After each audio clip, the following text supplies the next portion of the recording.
Hiya. Well, this week's vlog, a bit of chaos going on because I'm off to the World Club Championships very soon, so just getting prepared for everything this week. Did get a chance to get a match in before I go. It was the Winter League Cup, which was held because teams that finished runner-up in their league this year took part in the cup, and then there was a final for the winning teams.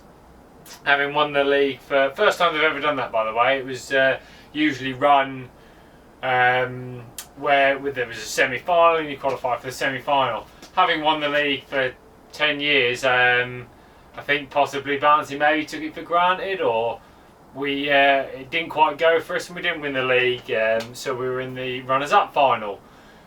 Mentioned that before, last couple of weeks, but still looking forward to it. What was really interesting was, I think that you can tell how the leagues fall because a lot of very good teams were in our final. Dorking, Trentman, Quaker. There were some good sides who Maven Midlands really fancied them to do well. Some really good sides in the final. So I was hoping that we could, do well and maybe win it. We know Lindhome quite well, which is where it was held, Lindhome Lakes. My match was quite eventful.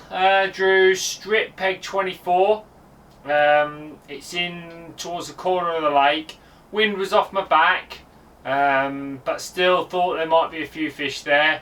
The corners can hold some fish, and the middle of the lake tend to hold a few fish.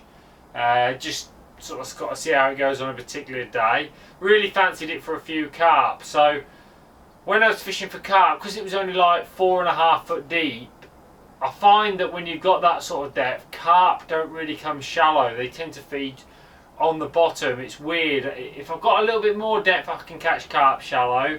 F1s come shallow in any depth, really.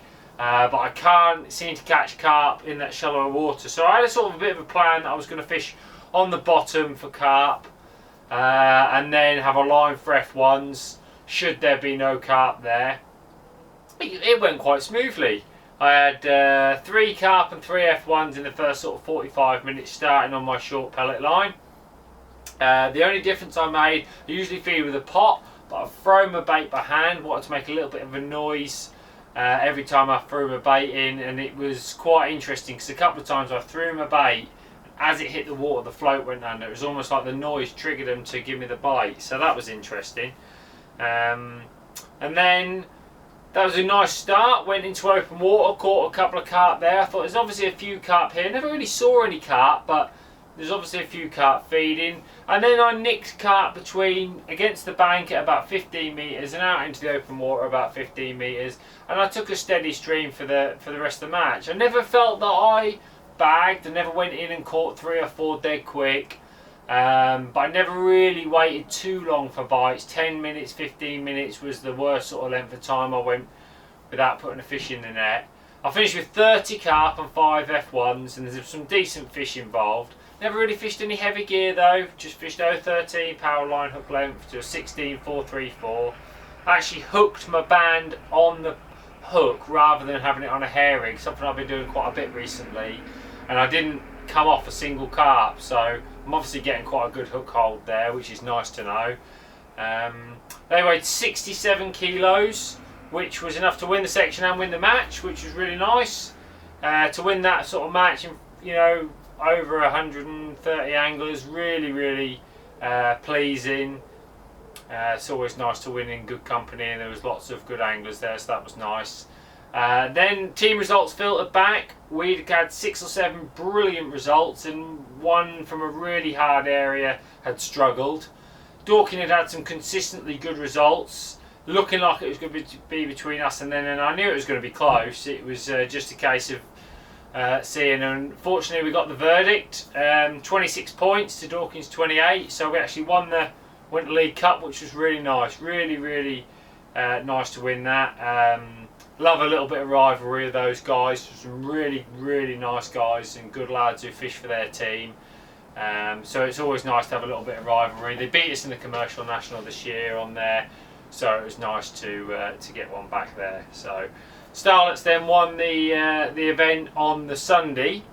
2-day event that had been on the Stanian and at Lindhome. But moving on to next year, a bit of a change. I'm helping to run everything. Myself and Frankie are going to take over running the Winter League as a whole, and it'll be first and second from each league qualify for what we're going to be calling the grand final. 340 anglers based on this year's leagues. That's how many we'd have. Teams of 10. 5 of your anglers at a commercial, 5 of your anglers at a natural venue. So your team that wins will have had anglers doing a bit of both. 1-day final, end of February, to keep it all within the winter as a winter league final.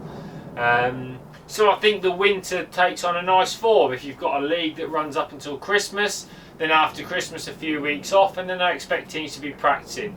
And next year we've gone for Decoy Lakes, which is absolutely fantastic, one of the best commercial fisheries in the country, and the drains around March, Benwick, that sort of area, and I can assure you they are stuffed with roach at that time of year as well. So really looking forward to that already. Should be a great event. So great way for me to send off. We had a really good couple of months, so just hoping that we can get this World Club Championship some sort of result and some sort of nice fishing.